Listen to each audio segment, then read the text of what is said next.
The number of unregistered farmers and fisherfolk in the country is again an issue, this time as it relates to potential claims for losses suffered during the Rio Cobre contamination. Now, the issue was raised by Minister with responsibility for the environment, Matthew Samuda. Kelisha Williams has that story. Clear water has returned to the waterways of the Rio Cobre, meaning some people who depend on the river are now able to move on with their lives.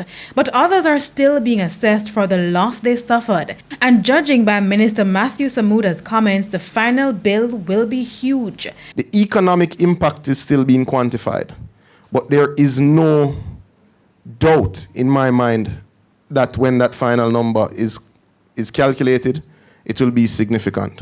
However, it appears a few people could face issues when the time comes to seek compensation. Too many of the fishermen and women along that stretch were unregistered. It makes it difficult to bring in the information in the way that we would want. And that's a challenge that we've come upon, but we're going to be working together to get that sorted out. The Rio Cobre was contaminated by a chemical spill linked to Indalco's bauxite operations in Yuatan.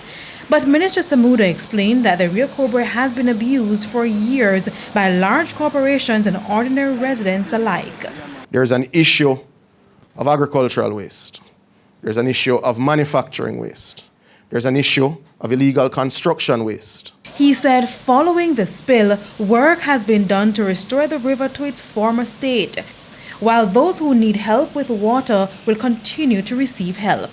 The lawmaker was speaking at a political meeting hosted by the party's youth affiliate Young Jamaica at the JLP's headquarters on Belmont Road. He told the young people in attendance that the JLP had delivered many of the jobs it promised youth of the country. This government cut that 39% rate of youth unemployment in 5 years in half, ladies and gentlemen.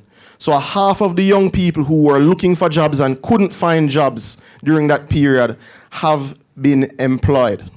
That is a massive success. Mr. Samuda, however, added that underemployment remains an issue among youth, as many young people do not believe they're earning what they think they're worth. He explained that the movement of the tax threshold helped to give people, quote, a raise of pay and help them to take home more money each payday. And for him, that is just the start. Realigning the salaries will also be another critical step, not just for young people, but certainly for all civil servants, to revalue our job situation and to deal with the chronic issue of underemployment. Again now, the second time that this government is taking a massive step in dealing with that chronic issue that affects all of us in this room, which is underemployment, which is the value of how you work and how your work is valued.